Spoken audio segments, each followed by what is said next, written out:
Cookery சேனலை பார்த்து யார் வேணாலும் சமையல் பண்ணலாம். ஆனா சுவையான சமையல் பண்றது எப்படி? நான் இதயம் நல்லெண்ணெயில சமையல் பண்றேன். ஆஹா ஓஹோன்னு பாராட்டுறாங்க. நீங்களும் இதயம் நல்லெண்ணெயில சமையல் பண்ணுங்க, பாராட்ட வாங்குங்க. தினம் தோறும் வாங்குவே இதயம் இதயம். சாதிய ஒடுக்குமுறைக்கு எதிராக, பட்டியல் சாதி மக்களுடைய பொருளாதார சூழலுக்கு எதிராக வீரியமிக்க போராட்டத்தை நடத்தி வெற்றி கண்ட மகத்தான தலைவர் தோழர் பி. சீனிவாசராவ் அவர்கள். அதை போலவே தமிழ்நாட்டில் தோழர் பி. ராமமூர்த்தி, தோழர் ஏ. பாலசுப்ரமணியம், தோழர் எம். ஆர். வெங்கட்ராமன், தோழர் மணலி கந்தசாமி, தோழர் ஜீவானந்தம் உள்ளிட்ட ஏராளமான தலைவர்கள், அதே மாதிரி தஞ்சை என் வெங்கடாசலம் உள்ளிட்ட ஏராளமான தலைவர்கள் பட்டியல் சாதி மக்களுடைய விடுதலைக்காக, ஒடுக்குமுறைக்கு எதிராக வீரம் செறிந்த போராட்டத்தை நடத்தி வெற்றி கண்ட மகத்தான படைவரிசைகள். ஆனால் அவர்கள் யாரும் பட்டியல் சாதியை சார்ந்தவர்கள். இப்போது நான் பட்டியலிட்ட எல்லா தலைவர்களுமே முற்படுத்தப்பட்ட சாதியை சார்ந்தவர்கள், முற்படுத்தப்பட்ட சாதியை சார்ந்தவர்கள்.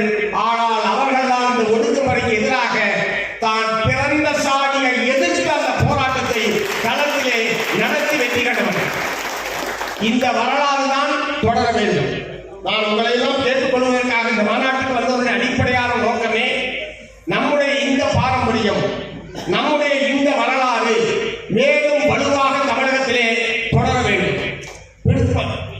மார்க்சிஸ்டுகளாக இருந்தாலும் கம்யூனிஸ்டுகளாக இருந்தாலும் பிற்படுத்தப்பட்ட சமுதாயத்திலே, முற்படுத்தப்பட்ட சமுதாயத்திலே, பட்டியல் சாதியினர் அல்லாத சமுதாயத்திலே பிறந்திருக்கிற நம்முடைய தோழர்கள் எப்படி நம்முடைய மறைந்த தலைவர்கள் இந்த பாரம்பரியத்தை முன்னெடுத்தார்களோ அதை போல நம்முடைய தோழர்கள், இன்றைக்கு வாழ்ந்து கொண்டிருக்கிற நம்முடைய தோழர்கள் எங்கே சாதிய ஒடுக்குமுறை நடைபெற்றாலும் நான் போய் முன்னால் இருப்பேன் என்கிற முறையில் நம்முடைய தோழர்கள் களத்துக்கு வர வேண்டும்.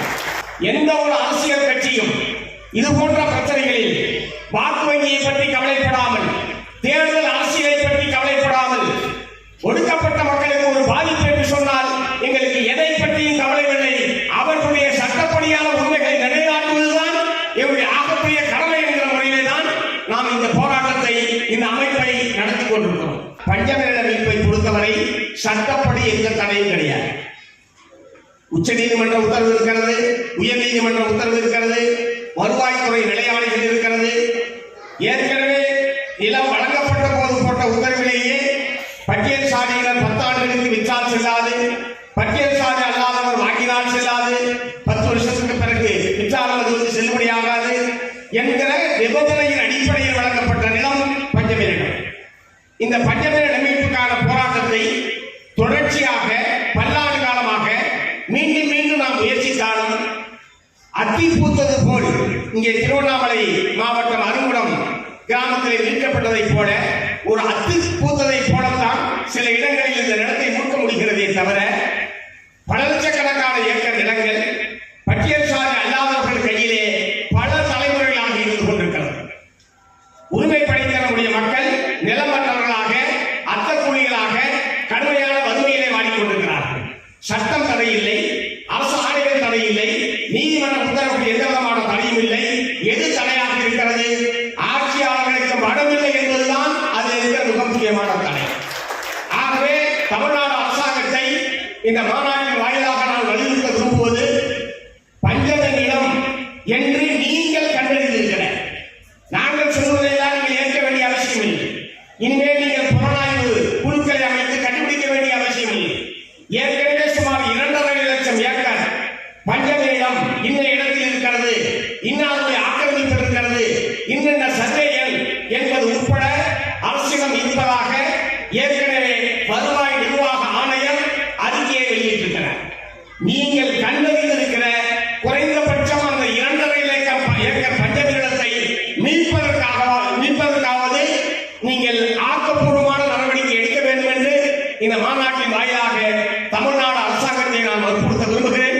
அதை போலவே தமிழ்நாடு தீண்டாமை ஒழிப்பு முன்னணியும் மார்க்சிஸ்ட் கம்யூனிஸ்ட் கட்சியும் அரசு செய்யவில்லை என்றால் நாங்கள் நிலத்தை பறிமுதல் செய்து நிலமற்ற பட்டியல் சாதி மக்களிடம் ஒப்படைப்போம்.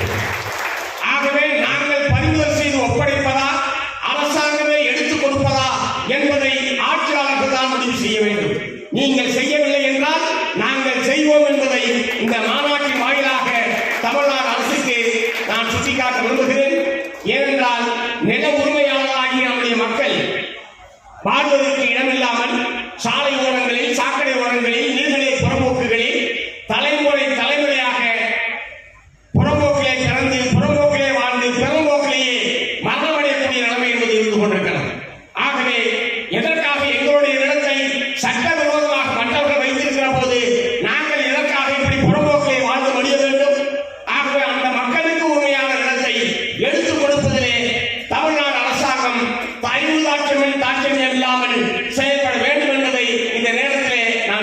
விரும்புகிறேன். ஆகவே வரக்கூடிய காலத்தில்